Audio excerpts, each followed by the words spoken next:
અધ્યક્ષ લાલજી પટેલે નિવેદન આપ્યું। રાજ ઠાકરેના નિવેદન પર પ્રતિક્રિયા। રાજ ઠાકરેએ સરદાર પટેલને અપમાનિત કર્યા। તેમની માનસિકતા ગુજરાતીઓ વિરુદ્ધ રહી છે। રાજ ઠાકરે વારંવાર ગુજરાતીઓનું અપમાન કરી રહ્યા છે। સરદાર પટેલને અપમાનિત કર્યા છે। જો તમે ગુજરાતમાં આવશો તો તમારો વિરોધ થશે। ગુજરાતમાં હજારો લોકો મહારાષ્ટ્રથી કામ ધંધા માટે આવે છે। અમે એમને માન સન્માન આપીએ છીએ।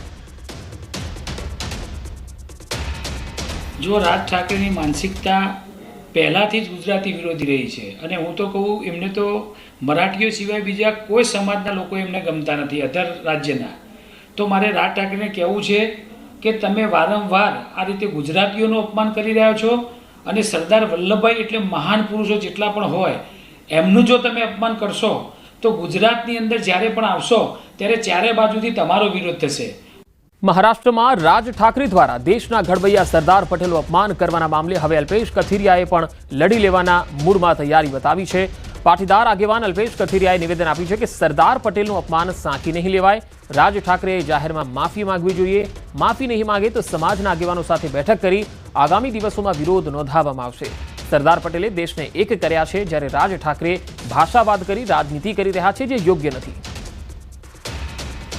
આવા નિવેદનોના કારણે બે ભાષાના બે પ્રાંતને બે લોકોને સામસામે કરીને પોતાની રાજનીતિ ચમકાવી ન જોઈએ। જે પણ ભાષાનો મુદ્દો છે ભાષાના સ્થાને હોઈ શકે છે, પરંતુ એ મુદ્દાને છોડીને તમે જ્યારે ગુજરાતના વ્યક્તિને સરદાર સાહેબને મોરારજી દેસાઈને ટાર્ગેટ કરી રહ્યા છો, બિલકુલ સાંખી લેવામાં નહીં આવે। આની માફી માંગી અને આ મુદ્દાને અહીંયા પૂર્ણ કરવો જોઈએ।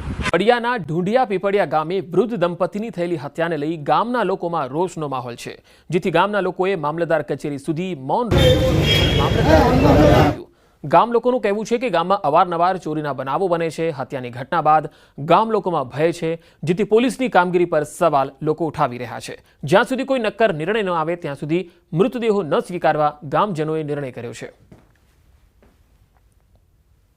એમને કોઈ અજાણા તત્વો આવારા તત્વોએ રાત્રિના ખૂન કરી અને વહી ગયેલા છે। ચોરીને ઈરાદે આવ્યા કે કે ઈરાદે આવ્યા હોય એ કોઈ હજી જાણવા મળ્યું નથી સ્પષ્ટ, અને ખાતાની કાર્યવાહી આગળ વધી છે। અને અમે બધાય લાશ સ્વીકારવા આજે સિવિલ હોસ્પિટલે આજે આખું ઢૂંઢિયા પીપળિયા આજે અહીંયા સાથે મળીને અને ભેગું થયું છે કે સાહેબને કીધું છે કે તમે જેમ બને એમ પીએસઆઈને કીધું છે કે તાત્કાલિક આની ધોરણ કાર્યવાહી કરવા વિનંતી છે।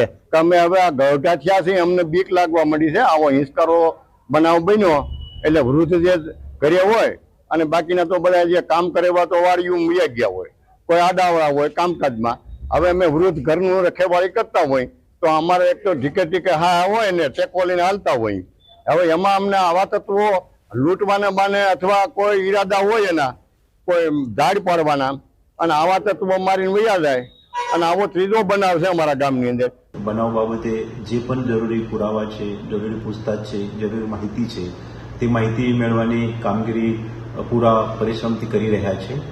સાથે સાથે અલગ અલગ ટીમોને અને ટેકનિકલ એક્સપર્ટને, એફએસએલને, ડોગ સ્ક્વોડને આ ઘટનાના જે અંજામ આપેલ છે તે આરોપીને પકડવા માટે કાર્યરત કરવામાં આવેલ છે।